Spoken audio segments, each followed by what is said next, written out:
Donc aujourd'hui, on va continuer, on va finir avec Josué. Mais avant de finir avec Josué, je vais faire juste un autre petit passage, un rappel sur la semaine passée. La semaine passée, nous avions parlé de la Nouvelle Jérusalem. Vous savez, il faut que vous sachiez, comment c'est même quoi le bon subjonctif imparfait. Il faut que vous souciez. Excusez-moi. Des fois là, j'ai des petits problèmes avec ma conjugaison. Juste, je vais clarifier ça rapidement. Alléluia. Ouais, c'est ça. Il faut que vous souciez, savoir, à un temps passé, et que vous ayez la conviction, que vous eussiez la conviction. Je vais tellement insister là-dessus. Il faut que vous sachiez, là où vous êtes en train de partir. Moi, là, je suis en train de partir au ciel. Et personne ne peut m'enlever cela. Il faut que tu saches dans ton cœur où tu es en train de partir. Parce que si tu ne sais pas où tu es en train de partir, tu ne vas pas tenir. Si tu ne sais pas où tu es en train de partir, tu ne vas pas tenir. Si tu n'es pas sûr de là où tu es en train de partir, tu ne vas pas tenir. Moi, j'ai pris une décision. Moi, j'ai clarifié quelque chose depuis le début. Depuis le début, j'ai clarifié quelque chose de clair. Seigneur, je vais dans ta présence. Amen. Seigneur, je vais rester avec toi. Et Seigneur, je vais pas rester loin de toi. Seigneur, je vais rester proche de toi. Il paraît que si tu fais beaucoup ici, il paraît que si tu fais un certain niveau, il paraît que si tu es sérieux, on a un poste, on a une calibration proche de l'Éternel, plus que d'autres. Il paraît qu'il y aura une différenciation entre ceux qui seront un peu plus proches de l'Éternel ou ceux qui auront plus dans la maison du Seigneur. Rappelez-vous. J'ai expliqué la dernière fois et je vous dis, jusqu'à la semaine passée, je savais que la Nouvelle Jérusalem était grande. Je savais que la Nouvelle Jérusalem était somptueuse. Mais je n'avais jamais compris cette affaire de cube. On a lu ensemble, vous pouvez relire Apocalypse 21, verset 10 jusqu'à 14 ou 16. Vous allez voir, la Bible dit que la hauteur, la longueur et la largeur étaient égales. Et on avait parlé d'une longueur d'un côté, d'un cube parfait. De quoi? D'environ 2194 2000. On a vu à peu près où ça allait d'aller de Paris à presque Moscou. En longueur. Donc on peut se dire, déjà ça c'est grand là. Parce que vous savez aujourd'hui là, quand tu regardes tous ces endroits, ça va peut-être de Paris jusqu'à avant Moscou et ça descend en Afrique. Mais n'oubliez pas que la Bible dit qu'il n'y avait plus de mer. On parle de fleuves proches du trône de Dieu. Mais on ne parle pas de grosses mers et tout ça là. Or, si tu regardes dans tous ces endroits, il y a des territoires occupés, mais il y a beaucoup d'espaces libres. Il y a le désert, il y a la mer morte, il y a tout ça là. Donc, tous ces espaces-là, il n'y aura plus rien qui sépare. Donc, ce seront des espaces qui seront occupés et qui seront pleins d'or, de perles, de beauté. Donc, c'est pour ça que les fois, on a du mal à dire, est-ce qu'il y aura tant de... Non, c'est beaucoup d'espace. Mais une autre chose que nous avons oublié, c'est que si on dit que la hauteur est égale au côté, quel est ce genre de hauteur? Quand on fait une maison, on a toujours cette tendance à faire un truc carré comme ça, là, et puis ça monte, et puis regardez comme ces arbres aussi. Non! Si l'arbre aussi, son côté était égal, peut-être que c'était ce cube-là, ça veut dire que l'arbre va être en fait comme ça. Ça va être grand. Donc ça veut dire une autre chose, c'est que c'était tellement grand, et j'ai oublié de mentionner cela la dernière fois, que c'était tellement grand que quand tu avais le sommet, puisque sur le sommet devait être aussi à 2194 km, et ça c'est conservateur, on avait pris le chiffre le plus minimum qu'on pouvait avoir. Ça veut dire que c'était tellement grand que si tu es dans n'importe quel endroit de la Terre, tu vas voir. Regardez, on a dit 2194 km, ça veut dire que n'importe où sur la Terre, tu peux le voir. Comment tu peux savoir? Fais seulement un petit truc, tu calcules un rond, tu regardes le centre de la Terre. Le centre de la Terre, je crois que la superficie de la Terre c'est combien? C'est 6000 quelque chose, 480. Allez, elle va chercher le rayon de la Terre. Maintenant, la dimension qu'on donne, je pense que la dimension qu'on a donnée est 3 fois moins que le rayon de la Terre. Donc, fait que si tu vas, je sais, c'est trop de calculs de mathématiques, justement, j'essaie de faire visualiser pour ceux qui aimeraient faire ces calculs. Donc, la dimension que j'ai donnée, voilà, il m'a donné, merci Kaila, 6371 km. Pour ceux qui veulent faire des calculs, on a un rayon de 6371 km. Maintenant, tu es dans un côté de 2000. Ce qui veut dire que c'est 3 fois moins que le rayon de la Terre. Mais essaie alors de faire un petit cercle. Et dans le cercle, tu sais que la moitié c'est le rayon. Mais dans la moitié du rayon, tu fais alors la distance de 2000. Tu fais un cube et tu vas voir. Et tu vas voir ce que ça donne par rapport à la Terre. C'est impossible de ne pas voir cela. C'est-à-dire qu'il y aura des gens sur la Terre. Ces gens qui seront passés de justesse.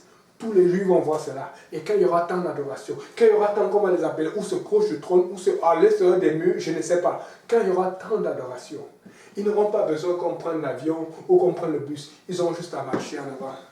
Et même s'ils vont sur le côté, ils vont voir que la tour est du côté-ci, ils vont souvent se diriger. Personne ne va manquer la maison de l'Éternel. Il n'y a pas de que quand tu rentres le bus et tout ça, là, tu ne vas pas aller à l'église à retard, tu ne vas pas aller à l'église à l'heure. Tout le monde saura où aller trouver le Seigneur. Mais tout le monde ne pourra pas approcher le Seigneur. Les gens pensent que, écoutez, tu vas approcher le Seigneur maintenant. Si tu vas approcher le Seigneur maintenant, c'est en t'éloignant du monde, en t'éloignant de l'impudicité, en t'éloignant de l'iniquité, c'est en te rapprochant de la bonté, en te rapprochant de la sincérité, de la droiture, du sacrifice, de l'esprit de prière, de l'esprit d'intercession, de l'esprit de donner, de l'esprit d'aider.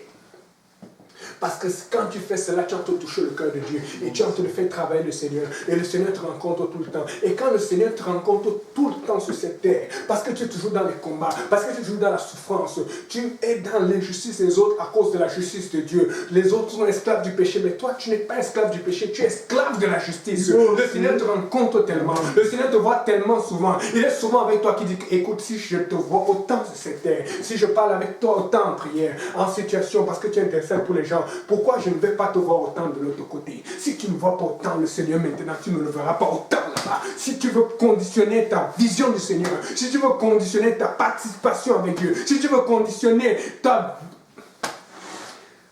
Si tu veux conditionner ce qui va se passer au-delà, c'est ici. C'est ici que tu le prépares. Ce n'est pas ailleurs, c'est pas au-delà. Écoutez, les gens vont arriver au ciel pour dire, oh Seigneur, pour essayer de négocier. Il n'y aura pas de négociation, même indirectement. Tout ce que tu vas avoir au ciel, c'est maintenant, c'est ici. Si tu es vivant, si tu respires, tu as le temps de te réveiller. Tu as le temps de te réveiller. Tu as le temps de te réveiller. Alléluia, Seigneur. Et donc, la Bible nous disait aussi que on parlait de 12 portes, vous vous rappelez. Et dans les 12 portes, on avait fait référence aux 12 tribus d'Israël, aux 12 fils d'Israël qui étaient écrits dessus. Et on a vu ça, on a dit, mais on a oublié les apôtres. Mais plus tard, vous savez, le Seigneur toujours, il prend son temps, il ne parle pas. Mais plus tard, on a vu qu'il y avait 12 fondations. Et dans les 12 fondations, c'était les 12 apôtres. Et je vous ai donné un exemple. Entre les portes et les fondations dans une maison, qu'est-ce qui est plus important? Les fondations. Parce que si la fondation n'est pas solide, oublie ça. Mais on a vu qu'on ne peut pas se passer la porte de même plus parce qu'il faut des murs, il faut une construction. Et ce n'est pas la porte qu'on rentre dans la maison. Et la porte représente la loi parce qu'Israël c'était la loi. Mais la fondation représente la grâce parce que tu sais, tu rentres par la loi. Mais tu es fondé sur la grâce de Dieu. Amen. Parce que tu dois obéir. Mais à un moment, ce n'est plus une question d'obéissance. C'est une question d'amour. Il faut que tu aimes Dieu. Et quand tu aimes Dieu, tu es fondé dans le Seigneur. Amen. Ok. Maintenant, là maintenant, on avait aussi vu que cette demeure qui était haute de 2194, je veux vraiment parler de la hauteur, faisait à ce que, alors que, moi c'est toujours comme ça que je vois les choses. Moi je vois toujours les choses que, ok, je vais être ici, je vais occuper l'espace, je vais aller comme ça. Mais subitement ma tête a totalement changé. Il y a tellement d'espace en haut. Et j'ai pris que, par exemple, mettons un mur, ça c'est environ 2 mètres et quelques ou 3 mètres. Et on a fait une division. Je ne sais pas combien de gens seront longs, mais nous avons des corps et nous savons que la taille normale d'un homme c'est 2 mètres. Donc fait que quand j'ai fait une division, si on divise le nombre d'étages qu'on peut avoir normalement avec la distance qu'on aura là-bas, vous savez combien d'étages ça faisait? J'ai trouvé environ 1 million d'étages. S'il y a 1 million d'étages dans la Nouvelle-Jérusalem, dans quel étage tu seras? Dans quel étage tu serais? Est-ce qu'on ne va même voir le Seigneur? Parce qu'on pensait que le Seigneur, oui, la Bible dit qu'il y aura un trône, oui, il y aura un fleuve et tout là. Mais où seront les locaux du Seigneur? Où seront les locaux de Paul? Où seront les locaux d'Abraham? Ça ne manque pas. Mais devinez aussi quoi? On avait lu Ézéchiel. On va juste lire ça pour finir encore. La Bible dit Ézéchiel, pour finir par rapport à ce point-ci. Ézéchiel chapitre 41, versets 6 et 7. Ézéchiel chapitre 41, versets 6 et 7. Si tu peux lire ça, mon frère, s'il te plaît, à haute voix.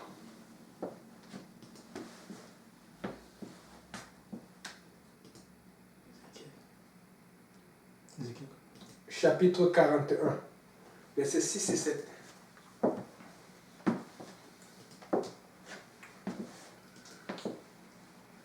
Les chambres latérales étaient les unes à côté des autres, au nombre de 30.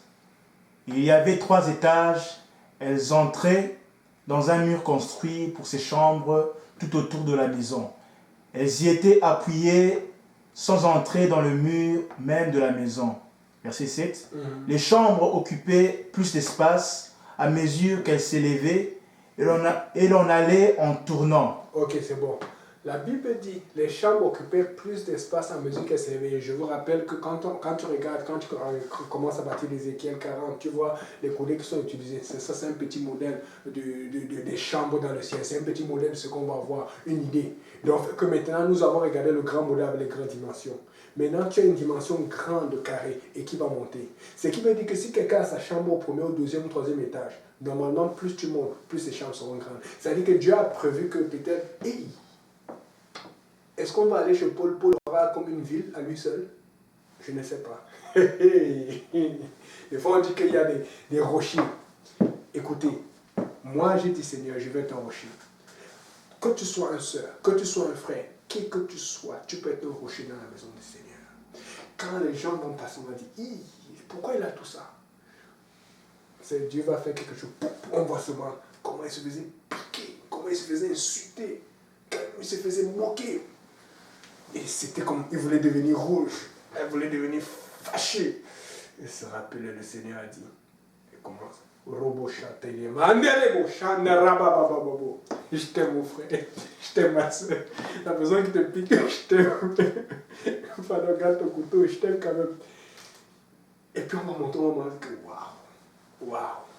Wow. Écoutez mes frères et sœurs, nous avons besoin de ça. C'est pourquoi le Seigneur a fait écrire l'Apocalypse. Pour que tu saches où tu vas. Pour que tu saches ce qui s'en vient. Parce que si on ne voit pas ce qui s'en vient, on ne va pas être motivé. Si on ne voit pas ce qui s'en vient, on ne va pas avoir la foi. Si on ne voit pas ce qui s'en vient, on ne va pas comprendre où est-ce qu'on part. Moi je sais où je vais. Moi je sais où je vais arriver. Moi je sais ce que je vais obtenir. Oh Seigneur, quand je vais entrer dans ta présence, je vais entrer avec beaucoup d'âme. Je vais entrer avec beaucoup de choses que tu m'as montré de faire et que j'ai fait. Je ne veux pas arriver et puis tu commences à me montrer l'histoire de ma vie et je me... Oh Seigneur, j'hésitais. Oh Seigneur, je ne savais pas, je n'avais pas confiance. Oh Seigneur, je n'étais pas c'est toi qui me parlais. Alors que le pasteur a prêché, comment faire pour écouter la voix de Dieu sur les passés? Comment faire pour méditer? Comment faire pour être fidèle? Comment faire pour être discipliné? Mesdames, mesdemoiselles, messieurs, le ciel existe. Le ciel est vrai. Le ciel est tellement merveilleux. Des fois, on se dit, ah non, non, il faut d'abord qu'on profite de la table avant d'arriver au ciel. J'aimerais dire à quelqu'un que le ciel est tellement merveilleux. Le ciel est tellement merveilleux que si on te mettait une minute au ciel, si on te mettait une seconde au ciel, oui, nous avons des batailles. Vous savez pourquoi tu regretterais de ne pas aller au ciel maintenant? C'est parce qu'il y a des choses que tu n'as pas encore atteintes ici. Et c'est la même chose. Même pour moi, des fois, je me dis, Seigneur, si je peux aller au ciel. Après, je dis, non, non, pas encore. Parce que je sais que Dieu m'a montré en vision que je peux faire ça. Dieu m'a montré que je suis capable de faire ça. C'est dur. Ce n'est pas facile. Mais à cause de son nom. Le nom tout-puissant. Au-dessus de tout nom. De tout autre nom. Le nom qui a le pouvoir. Seigneur, je veux voir ce que ce nom est capable de faire dans ma vie. Je veux voir ce que ce nom est capable de faire dans les chaînes dans lesquelles je suis pris. Mais dans lesquels je veux que tu me sortes. Dans les chaînes dans lesquelles les gens sont pris, mais dans lesquelles je veux que tu les sortes, Seigneur. Si tu m'as délivré de ce sang, si tu m'as délivré de la pornographie, je veux que tu les délivres. Si tu m'as délivré de l'iniquité, de l'impudicité, de la débauche, je veux que tu les délivres. Je veux que ceux qui sont liés par les choses par lesquelles tu étais lié avant et dont Dieu t'a délivré sont aussi délivrés. Je veux voir cela et je veux qu'on arrive au ciel et que Dieu me dise, bon et fidèle serviteur ou bonne et fidèle servante, rentre dans la joie de ton maître. Amen. Alléluia. On va aller maintenant dans Josué chapitre, juste finir avec autre chose encore que je voulais partager, j'ai oublié. Frère, est-ce que tu peux lire Apocalypse chapitre 19, verset 10.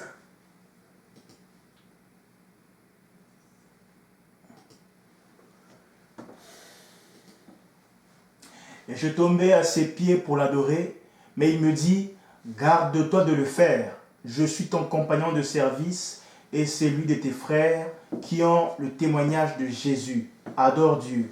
Ok. Et je tombais à ses pieds pour l'adorer. Il a dit, garde-toi de le faire. Maintenant, je me suis rendu compte de quelque chose toujours quand je méditais. Je me suis rendu compte que ce n'était pas la seule fois dans la Bible. Je croyais que c'était parce que je voyais ça revenir. Je me disais, ah, c'est là où j'avais lu. Mais on a cherché, et c'est bien quand le Seigneur te pousse à aller regarder encore plus loin. Je me suis dit, non, non, c'est une répétition. Allons lire dans Apocalypse 22, verset 9.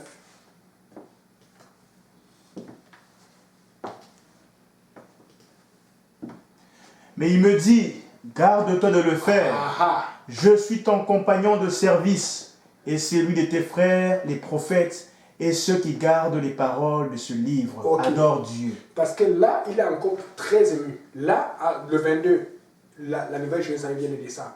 Les champs, on voit tout. La beauté, on voit que tout est nouveau, tout. Le ciel est passé. Waouh! Il dit non, cet ange-ci, ça c'est quelqu'un de vrai, de grand. Mais regarde, avant ça, la nouvelle Jérusalem n'était pas encore descendue, mais le problème c'est qu'il voyait tout ce qui est arrivé, comment on a vaincu le diable, comment tout se passe et tout. Et ça c'est tout on lisait tout à l'heure, 19. Il regarde les victoires dans le ciel. Il regarde comment les morts ressuscitent. Il regarde comment on commence à faire le chemin. Il dit, waouh, cet ange, ce qu'il me dit là est vrai. Mais quand il veut s'agenouiller pour adorer celui qui a dit cela, qu'est-ce que celui qui a dit ça lui dit? Stop. Garde-toi de le faire. Et quand tu regardes le grec ancien, quand tu regardes la Bible, là où c'est écrit, le mot qui est utilisé, c'est comme ne me regarde pas ici. C'est comme tu dis, ne me regarde pas de haut. C'est ce que l'ange est en train de lui dire. Et l'ange te dit, ne me regarde, ne me considère même pas. C'est-à-dire que ne pense même pas à faire ce que tu fais. Et le Seigneur m'a apporté à partager ça. Pourquoi? C'est pour te dire que peut-être d'autres sont en train de lutter pour avoir un niveau. Mais il y a d'autres qui sont déjà en train de travailler pour Dieu, qui sont en train d'être avancés. Mais Dieu va élever ton ministère. Mais le diable, je vous dis, c'est quelque chose avec lequel j'ai lutté. Le diable va avoir tellement de potentiel dans ton ministère qu'il va faire une chose qu'il fait dans laquelle il excelle. Il va essayer de te faire avoir de la gloire qui revient à Dieu. Fais très attention. Vous savez, nous autres pasteurs, là, je le vois avec le pasteur Graham, je le vois avec le pasteur Benji, le pasteur Kausi, je le vois dans ma vie. On a tellement d'impact sur les gens que souvent, si on ne fait pas attention, même si on vit avec une situation, que ce soit financière ou n'importe quoi, les gens vont donner juste parce qu'ils veulent faire ça pour Dieu. Mais c'est une place dangereuse. C'est pour te dire que je sais en te dire quelqu'un que Dieu va faire grandir l'Église. Et je sais que Dieu va faire grandir l'Église d'une façon. Mais il y a des gens qui ne sont pas prêts parce qu'ils vont voir certaines choses que nous voyons. Ils vont sentir certaines choses que nous sentions. Ils vont aller dans la victoire comme nous étions. Mais ils ne seront pas préparés parce que ça va aller tellement vite. Je sais que Dieu va réveiller l'Église. Je sais que l'Église va se réveiller. Mais de la même façon que l'Église va se réveiller, il y a des gens qui vont tomber très vite et très rapidement parce qu'ils ne seront pas habitués. Je suis en train de préparer à quelqu'un. Oui, peut-être tu as prié, tu ne vois personne bouger. Oui, peut-être tu as gêné, tu ne vois rien bouger. Mais il arrive un temps où tu vas à peine imposer les mains de quelqu'un, la personne va recevoir le Saint-Esprit. Il arrive un temps, je vous dis, ça arrive très bientôt, où tu vas à peine prophétiser, où tu vas à peine conseiller quelqu'un, où tu vas à peine enseigner, la personne va se mettre à pleurer. Tu vas avoir des changements. La personne va commencer à t'appeler matin, midi, soir. Mais il faut faire attention. Parce que oui, je vous dis, j'éprouve du plaisir quand quelqu'un change. J'éprouve du plaisir quand quelqu'un oh, tu m'as parlé, Dieu m'a confirmé ce que tu m'as dit. Oui. Mais je vous dis, c'est très difficile souvent de faire la différence. Surtout quand le diable t'a bien arrosé. Et t'a bien... Et des fois, tu vois le résultat, tu dis, ah, Seigneur, je me mérite. Fais très attention. Voilà pourquoi la Bible dit, Dieu nous donne un conseil. Que lorsque tu as fini, tu dis, Seigneur, j'ai fait ce que je devais faire, je suis un serviteur inutile. Je vous promets, prenez cette parole au sérieux. Parce que vous voyez ce confinement-là, l'ennemi est en train de résister, mais nous devons encore plus résister. Parce qu'au-delà de cette résistance, à la fin de cette résistance, on va voir l'Église bouger. Parce que Dieu est en train de se sélectionner un peuple. Dieu est en train de chercher son peuple. Dieu est en train de mettre son peuple à part. Ceux qui veulent te consacrer, ceux qui veulent refuser, qui disent non, plus de débauche dans ma vie, plus de non, plus de mauvaises paroles, plus de méchanceté, plus de moquerie, plus d'impureté. Alléluia. L'ange est en train de montrer l'exemple. Parce qu'il a donné des paroles tellement puissantes. Il est tellement lié, il est tellement connecté à Dieu qu'il donne une parole. Et quand la personne reçoit cette parole, la personne ne connaît pas ce potentiel de connexion avec Dieu. La personne prend que c'est la personne qui lui apporte la parole qui est alors importante. Et tu vas être comme ça là. C'est pour ça que la Bible dit à Moïse, tu seras Dieu pour Pharaon. Parce que Pharaon ne connaît tellement pas Dieu que la seule personne qui fait des choses qui sont miraculeuses, ce sera Moïse. Et Aaron sera ton prophète. C'est comme ça que tu vas être pour beaucoup de gens. Mais fais très attention quand Dieu te met dans cette situation. Je vous dis, c'est très important parce que ça va aller tellement vite. En ce moment, on a eu le temps souvent de préparer l'église quand il y a des situations. On a eu le temps de conseiller, mais est-ce qu'on aura même le temps? Le pasteur sera dans le réveil. Je serai dans le réveil. Les autres pasteurs seront dans le réveil. Il y a des avertissements que nous devons donner maintenant. Parce que quand ce temps arrive, fais attention. Quand ce temps arrive, fais attention. Parce que le diable va vouloir frapper. Il va vouloir frapper très vite. De la même façon qu'il va avoir des éclairs très vite. Des gens qui viennent vite à Dieu. De la même façon, il y a des gens qu'on va te souffrir. On va se demander, mais ça c'est le temps là où il ne faut même pas tomber. Mais je vous promets, il y a des gens qui vont tomber. Nous ne pouvons pas nous permettre de cela. Nous devons être prêts. Amen. Église, préparez-vous. Ne prenez rien à la légère. Rien de tous les conseils qu'on vous a donnés. Alléluia. Est-ce qu'on peut lire maintenant Josué chapitre 13, verset 17.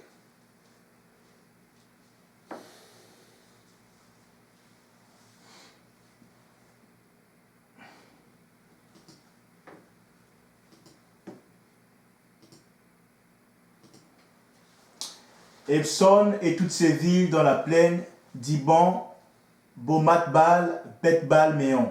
Ok, désolé pour la crampe de truc. Ça, c'est juste pour montrer tout ce qu'on donnait à Josué. On commence à partir du verset 1. Je lis rapidement le verset 1. Josué était vieux, avancé en âge. L'Éternel lui dit alors, tu es devenu vieux, tu es avancé en âge, et le pays qui te reste à soumettre est très grand. Voici le pays qui reste, tous les districts des Philistins et tout le territoire des Guéchuriens, depuis le Chichor qui coule devant l'Égypte jusqu'à la frontière d'Écron. De Gadadadada, je saute, et je vais arriver jusqu'à la moitié du verset 6. Je les chasserai devant les enfants d'Israël. Donne seulement ce pays en héritage par le sang d'Israël, comme je te l'ai prescrit, et divise maintenant ce pays par portion entre les 9 tribus et la demi-tribu de Manassé. Si vous regardez le verset, chapitre 11, chapitre 10, chapitre en descendant, où vous regardez en montant, vous allez voir que Josué a fait beaucoup de combats. La dernière fois, on avait compté, c'était un roi, on avait compté, je crois, 21 rois. Et pas des petits rois, des gros rois. Et il a fait beaucoup de batailles. Il a fait tellement de batailles, tu te dis que, mais Seigneur, là il est vieux, il a avancé en âge. Pourquoi il y a encore autant de guerres? Vous savez quoi? La guerre ne finit pas tant que l'enlèvement n'arrive pas. La guerre ne finit pas tant que la fin du monde n'arrive pas. Écoutez, j'ai appris une chose. C'est que c'est la guerre qui me garde en vie. Dès que la guerre finit, c'est un problème. Dès que la guerre, je suis même inquiet. Avant, j'étais comme, quand on avait des victoires dans l'église, ça il y a 5-6 ans, j'étais comme, ok, on va se reposer maintenant. Maintenant, j'ai appris. Et justement, j'étais en alerte parce que je savais qu'on venait de terminer la conférence francophone. Et je savais que les problèmes s'en venaient. Je croyais qu'on allait avoir un répit. Et c'est fini, ça a fini par venir. Quand je ne m'attendais pas, c'est sûr que je priais. Mais je ne savais pas que l'ennemi allait frapper aussi fort. C'est toujours comme ça. Les problèmes ne vont pas finir. La guerre ne va pas finir. C'est à toi d'être prêt pour la guerre. Voilà pourquoi Dieu a te dit, tu es vieux avancé. Il a te fait comprendre que prépare-toi. Prépare-toi à préparer les autres. On ne peut pas juste se préparer à bagarrer, on doit préparer les autres. Ceux à qui vous enseignez les publics, préparez-les. Parce qu'il y a des combats où ils vont se retrouver seuls, vous ne serez pas toujours là. Ceux à qui vous voulez enseigner, priez pour qu'ils soient préparés. Ceux que vous voyez, que vous êtes en train d'encadrer, sans nécessairement enseigner l'étude, parce que peut-être le pasteur ou quelqu'un d'autre enseigne, préparez-les. Parce qu'ils doivent savoir quoi faire. Maintenant, il dit maintenant, divise le pays. Donc, donne chacun une portion. Mais le problème, c'est que quand il dit divise le pays et puis donne chacun une portion, ça c'est beaucoup plus loin, il s'attend à ce que chacun qui va recevoir sa portion va protéger sa portion. Donc, quand tu grandis, je pense que la plupart d'entre vous, je connais beaucoup de gens, on ne va pas commencer à citer, des gens qui ont été bénis par des condos, des gens qui ont été bénis par des voitures, des gens qui, si on commence à citer, on ne va pas finir ici là. En ligne, on en a beaucoup. Amen. Mais qu'est-ce que vous faites? Vous entretenez pas seulement physiquement. Vous ne lavez pas seulement la maison, le condo, les voitures. Vous entretenez spirituellement. Vous prenez soin de ce que Dieu vous a donné comme victoire, mais vous poussez. Il y a deux choses à faire. Tu prends soin de ce que Dieu t'a donné, mais tu pousses aussi. C'est-à-dire que celui qu'on regarde tout qui est plus facile, c'est le côté financier. Quand Dieu te donne la victoire, il ne va pas te laisser perdre ça. Mais c'est à toi de prendre soin. Mais le problème, c'est que des fois, on va seulement se battre pour garder ce qu'on ne garde pas, on ne prend pas plus loin. Écoutez, si tu as un condo aujourd'hui, si tu as une voiture aujourd'hui, Dieu veut que tu aies un condo plus grand, une voiture plus grande, parce que tu le fais en pensant aux âmes. Quand tu fais quelque chose en mettant la priorité sur Dieu, c'est-à-dire que pense toujours avoir plus. Mais on parle de ça financièrement, mais il y a le côté spirituel. Si tu donnes une étude aujourd'hui, il faut que l'étude finisse à un certain moment et que tu passes une autre étude. Tu dois garder ce que tu as. Tu dois conserver ce que tu as. Tu dois passer plus loin aussi. Mais des fois, on est comme... J'ai l'impression que des fois, on est stagnant. On a fait quelque chose, on est content, on se réjouit. Non, il faut que tu passes à autre chose parce que la parole de Dieu continue. C'est pour ça que Dieu dit, Paul dit plutôt, que je continue, je lutte comme pour atteindre. Il n'arrête pas de lutter. Pourtant, tu vois qu'il écrit ça, il commence à être âgé. Et Josué arrive, on dit que tu es vieux, tu as avancé en âge, mais regardez, on va parler de vieux et d'avancer en âge. Vous allez voir que pour la première fois, le frère Yannick n'est pas vieux. Regardez bien ce qu'on va lire. Josué chapitre 14, à partir du verset 6. La Bible dit ceci. Les fils de Judas s'approchèrent de Josué à Gilgal et Caleb, fils de Jéphunnée. On sait que Caleb, c'était celui qui avait été avec Josué et qui n'avait pas fait le mauvais rapport quand Moïse avait envoyé les 12 espions. Amen. Et Caleb aussi avait eu la foi comme Josué. On se rappelle que de tout le groupe, de tous les jeunes, c'était le seul qui était resté vivant. Écoute, si tu es vivant aujourd'hui, c'est à cause de la foi. Ne perds pas dans cette foi qui te rend vivant. La Bible dit, Caleb, fils de Jéphunnée, le Kénésien, lui dit, tu sais ce que l'Éternel a déclaré à Moïse, homme de Dieu, au sujet de moi et au sujet de toi à Kadesh Barnéa. Écoutez, le pasteur, nous on sait, on a vu les promesses que Dieu a faites sur vous. Donc quand on va voir, on va pas, non, on va pas, je ne vais pas prendre la promesse de quelqu'un. Amen. Et il vient alors, il réclame sa promesse. Pour explorer le pays, il lui fit un rapport avec toi tout le cœur. Mes frères étaient montés avec moi, décourager le peuple, mais moi je suivis pleinement la voie de l'Éternel, mon Dieu. Il se rappelle, Dieu n'a pas oublié, Dieu n'oublie jamais. Et ce jour-là, Moïse jura en disant, le pays que ton pied a foulé sera ton héritage à perpétuité. Pour toi et pour tes enfants, parce que tu as pleinement suivi la voie de l'Éternel, mon Dieu. Maintenant, voici l'Éternel m'a fait vivre comme il a dit. Il y a 45 ans, l'Éternel parlait ainsi à Moïse, lorsqu'Israël marchait dans le désert. Et maintenant, voici, je suis âgé aujourd'hui de 85 ans. Vous voyez comment il parle de l'âge? Il y a 45 ans, on parlait... Il avait 40 ans en ce moment. Mais aujourd'hui, il a 85 ans. Et regardez comment il parle de ses 85 ans. Moi, je me dis que si j'ai 85 ans, si je vois quelqu'un de 85 ans, parce qu'on pense toujours à la façon du monde. Et regardez bien le verset 11. Je suis encore vigoureux comme au jour où Moïse m'envoya. C'est-à-dire que c'est ce genre de vieux père que tu vas voir, mais il commence à sauter. Écoutez, c'est comme ça qu'on est dans le ciel. Écoutez, je vois des gens qui paniquent toujours quand ils voient l'âge. Non! Vous savez combien de personnes par jour je vois qui sont moins âgées que moi? Je vois des jeunes de 24 ans, je vois des jeunes de 27 ans, je vois des jeunes... Vous savez combien de problèmes de maladies de santé ils ont?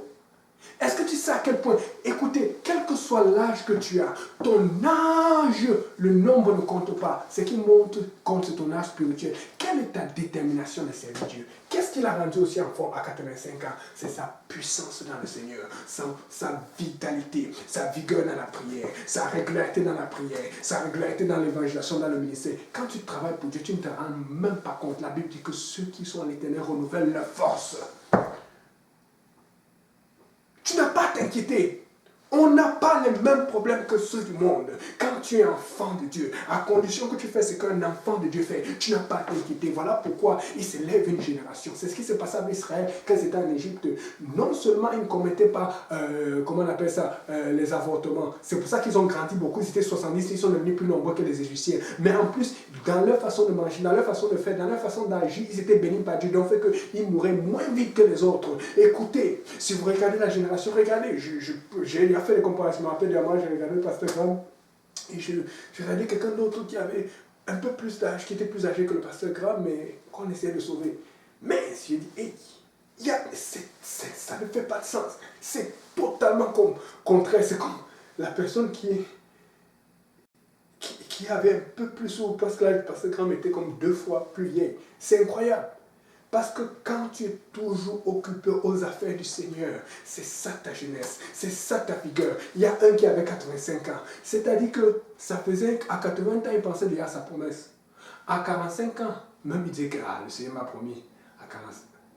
À 50 ans, je ne suis pas en train de dire à quelqu'un d'attendre 85 ans, je suis en train de dire à quelqu'un que ne considère pas le comptage du temps comme le monde le considère. Ne considère pas le calcul dans les doigts. C'est pour ça que des fois les gens m'ont dit, frère Yannick, tu penses que tu es trop... Non, ce n'est pas que... C'est juste que moi aussi, je vous promets, il y a beaucoup de promesses que Dieu m'a faites. J'ai dit, Seigneur, c'est quand? moi aussi je veux. Pareil, moi aussi je suis souvent impatient, mais j'ai appris une chose. C'est que Dieu te donne, il t'occupe en attendant que tu atteignes ta promesse. Et le Seigneur m'a tellement occupé que j'ai tellement vu des choses se réaliser que Dieu m'avait promis. Au fil, j'ai dit non, non, non, non, Seigneur, si tu as fait ça, moi je vais plus, je vais mieux. Écoute, mets-toi en direction vers le Seigneur. Mets-toi en accord avec le Seigneur. C'est pour ça que des fois, quand le pasteur, quand aussi prêche, des fois ils ont mal parce que quand tu titubes, et que tu triches, Dieu te voit tituber, tricher. Écoute, si je veux aller au ciel, pourquoi je vais y aller en allant juste de justesse? Si tu le fais, fais-le au moins totalement, avec bon cœur, avec rien, avec zèle. Comme ça, tu sens vraiment la main du Seigneur. Il ne faut pas que les autres gens te réveillent. Oh, ben, est-ce que tu pourrais faire tout le temps, essayer. Non, vas-y, plonge. Parce que Dieu revient bientôt.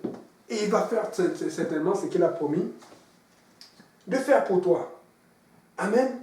À 85 ans. Quelqu'un dit 85 ans. Vous n'avez pas l'air. Quelqu'un dit 85 ans. 85 ans. Alléluia, Seigneur Jésus. C'est ainsi, verset 14, que Caleb, fils de Jéphunnée, le Kénisien, a eu jusqu'à ce jour Hébron pour héritage parce qu'il avait pleinement suivi la voie de l'Éternel, du Dieu d'Israël. Je ne sais pas si c'est le verset, mais je sais aussi qu'il y a un autre verset où on parle de Josué. Je ne sais pas si c'était 90 ans ou 110 ans. Et puis, il parlait aussi de sa vigueur. Écoutez, c'était normal. Et c'est pour vous dire que nous sommes là, nous sommes en train de nous inquiéter, mais il y a une génération qui se lève. Regardez toutes ces personnes, frère Yannick inclus, qu'on ne fait que voir l'âge s'ajouter. Demandez au frère Calais, il va vous dire. Quand je souvent son cœur là, c'est la guerre. Ils savent. Les tacles, ça. Le Seigneur nous aide parce que des fois là, il faut prier en langue. Ça part de partout. Et je ne suis pas le seul. Il va vous dire. Quand il joue contre le frère Paul, le pasteur Lionel, mais tu ne sais pas qui est le petit frère. On ne se rend pas compte, mais c'est le Seigneur qui nous a gardés avec cette santé, avec cette vigueur. Mais les mêmes, tu vas les voir, des fois qu'on fait équipe avec le frère Kaila, on avait joué contre une équipe de jeunes haïtiens qu'on fait toujours là. Et on va toujours prendre ces jeunes-là. C'est la même chose. Tu vas les voir, les gars nous aident, on est en forme. Et la plupart des jeunes, le tranche d'âge, c'est dans les 21, les 22. Mais avec frère Kaila, on est dans les... Je ne vais pas commencer à parler de son âge, mais je veux dire, il est plus vieux que eux. Amen. C'est pour vous dire qu'on ne se rend même pas compte, mais on est tellement accoutumé à servir Dieu que Dieu prend soin de nous autres. Écoutez, Dieu veut prendre soin de toi, mais est-ce que tu peux prendre soin de l'œuvre de Dieu? Est-ce que tu peux montrer à Dieu que Seigneur, tu sais, j'aimerais que ce soit mon quotidien. Il ne faut pas que tout le temps, oui, Dieu n'a pas de problème que tu penses à cela, mais le problème de Dieu, c'est que ta façon de faire quand tu penses à cela, tu agis d'une façon qui montre que tu es en train de ralentir les choses que Dieu te demande de faire parce que tu attends ta promesse. Ce n'est pas un problème de penser à ta promesse. Ce n'est pas un problème de redemander à Dieu. Ce n'est pas un problème de rappeler à Dieu. Mais si lorsque tu demandes à Dieu, lorsque tu penses à ton promesse, lorsque tu rappelles et tu cognes à la porte, si ça ralentit ce que tu dois faire pour Dieu en ce moment, il y a un problème. Parce que Dieu a fait les choses de façon à ce que ta promesse arrive alors que tu es en train de travailler. Ta promesse arrive alors que tu es en train de te battre. Ta promesse arrive alors que tu es en direction vers l'œuvre du Seigneur. Dieu a fait de façon à ce que tu écoutes, tu obéisses. Et quand vient le temps de Dieu, pas ton temps, le temps de Dieu, pas ton temps. Je redis, le temps de Dieu. Dieu va faire. C'est pour ça que j'aime bien la chanson. Dieu va faire encore, Dieu va faire encore, Dieu va faire encore, Dieu, alléluia, alléluia, il guérit les malades, il ressuscite les morts, il ne change pas, Dieu va faire des miracles. Oh, le frère William, ça c'est une bonne explication. Alléluia. Et donc, toujours, vous savez, j'aime beaucoup observer. Et j'ai regardé la plupart de nos prédicateurs anciens. Et ce sont des prédicateurs qui sont actifs. Et je ne vais pas parler de l'âge parce que j'ai fait beaucoup d'enquêtes. J'ai regardé quand il a fait son ministère. Il y a d'autres que j'ai regardé quand il avait été délivré. Quand il parle souvent, et puis à telle conférence il avait tel âge, à telle conférence on a dit qu'il avait tel âge. Et puis j'ai pris des vidéos. un des autres que j'ai regardé, que j'ai calculé comme ça là, c'est un prédicateur que j'aime beaucoup, noir américain, qui était venu ici là, sans mémoire. Et puis, je ne vais pas vous dire quel âge il a, mais je sais qu'il a plus de 70 ans. Mais allez le voir. Il prêche à son église Merced en Californie, qui est à temps plein. Et comme ils ont eu le problème de confinement, et puis des salles, vous savez ce qu'ils font? Ils font les services à l'extérieur chaque dimanche. Et quand ils font les services à l'extérieur, c'est lui qui prêche, il prêche debout. À plus de soin. Je ne vais pas vous dire quel âge il a. Je vous promets. Regardez aussi une des églises très connues, Pentecostal à Alexandria. Le pasteur, c'est qui? pasteur Anthony Mangon. Il est aussi très âgé, mais tu le vois marcher, tu le vois prêcher, debout toute la soirée. Sa mère, elle vit encore. Comment on appelle ça, Mickey Mangon? Elle vit encore, elle enseigne souvent. Je vous promets, ce sont des gens de foi, des hommes de prière. Et si je commence à citer, dans le mouvement apostolique, c'est quelque chose de normal. Je suis en train de dire à quelqu'un qu'il faut que tu commences à sortir des liens de la terre pour commencer à voir les choses normales du ciel. Et c'est parce que Dieu s'attend à ce qu'on voit les choses normales du ciel pour que ça ne sème plus l'incrétien en tout. Regarde ton voisin, regarde ta voisine, regarde ton frère, regarde ta soeur. Dis à quelqu'un, tu es jeune dans le Seigneur, tu es jeune, tu es potentiel, tu as tout l'avenir devant toi. On ne va pas commencer à parler d'Abraham, on ne va pas commencer à parler de Sarah, mais Dieu nous a montré ces exemples depuis le début. Je suis là pour encourager quelqu'un. Écoutez, il y a encore beaucoup de temps, il y a encore beaucoup de potentiel. Tout ne fait que commencer maintenant. Amen. Alléluia Seigneur. On va finir avec Josué, chapitre 23.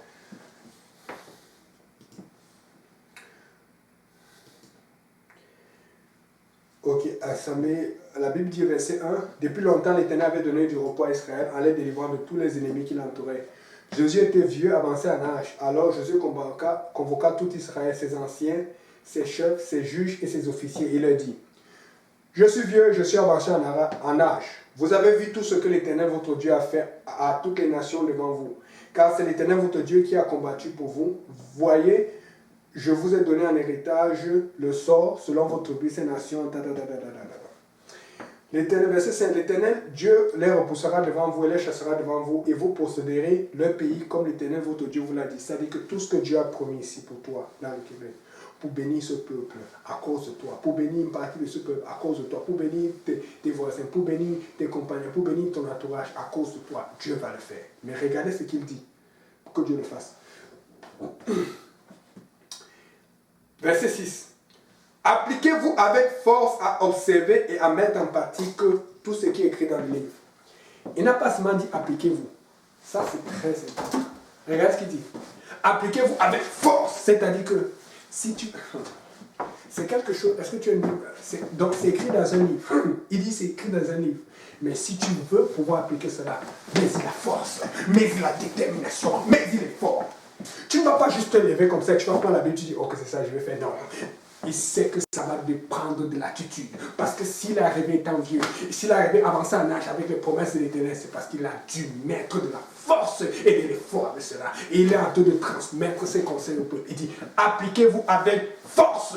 Regarde ton voisin, tu dis, applique-toi avec force. Il faut qu'il y ait de la force dessus. Il faut qu'il y ait de l'effort dessus. Alléluia. Sans vous détourner ni à droite ni à gauche. Les crochets, les raccourcis, pas de raccourcis avec le Seigneur. Ne vous mêlez point avec ces nations qui sont restées parmi vous. Vous vous rappelez les Gabonites. Il y a toujours des gens autour de toi. Au lieu que c'est toi qui les influences, c'est eux qui t'influencent. Tu commences à dire, ils font ça, ça allait bien, fais attention. Ne prononcez point le nom de leur Dieu. Ne l'employez point en jurant. Vous savez, ces jurons amusants là. Ne faites pas ces choses qu'ils font là. Amen. Ne vous prosternez point devant eux, mais attachez-vous à l'Éternel. Parce que si tu passes trop de temps avec les choses qu'ils font, tu vas finir par faire ce qu'ils font totalement mieux qu'eux-mêmes. Et comme vous l'avez fait jusqu'à ce jour, l'Éternel a chassé devant vous des nations grandes et puissantes, et personne jusqu'à ce jour n'a pu vous résister. Un seul d'entre vous en poursuivrait 1000, car l'Éternel votre Dieu combattra pour vous, comme il vous l'a dit. Veillez donc attentivement sur vos âmes. Vous rappelez, on appelle ça 1 poursuivrait 1000 et 2 poursuivrait 10 000. Si vous continuez, vous allez voir qu'il est en train de les bénir, les montrer tout ce qu'il faut faire. Mais il y a une chose qu'il a insisté. Il a dit, appliquez avec force. Appliquez avec force. Appliquez avec force. Regarde, on va te dire, applique avec force. Amen. Alléluia. On va finir encore un peu plus tard aujourd'hui pour pouvoir prier, chercher la face du Seigneur. On va juste adorer un peu. Alléluia, Seigneur Jésus.